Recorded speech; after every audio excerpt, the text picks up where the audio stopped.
Книги казахстанских писателей переводятся на английский и немецкий языки, а на родине их почти не читают, потому что не знают. Мы подготовили подборку лучших произведений наших современных авторов. В среднем в книжном магазине 20-30 стеллажей. Если хотя бы один из них посвящен казахской литературе, это уже большая радость. Представлена обычно нестареющая классика – Абай, Ауэзов, Жумабаев, Майлин. Рядом – творчество продюсеров, журналистов, бизнесменов. Складывается впечатление, что современной художественной литературы просто нет.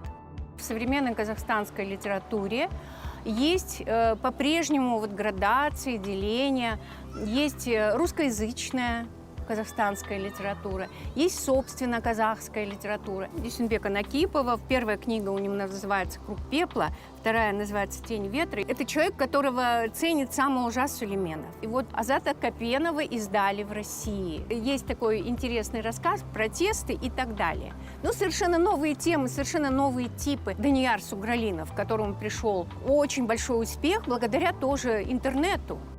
Кстати, в 2018 году произведение Данияра Сугралинова «Level Up» попало в топ-10 продаж Amazon в жанре фантастика, рядом с бестселлерами Стивена Кинга и Тимоти Зана, автора «Звездных войн». Сегодня книги Сугралинова переводятся на английский и немецкий языки.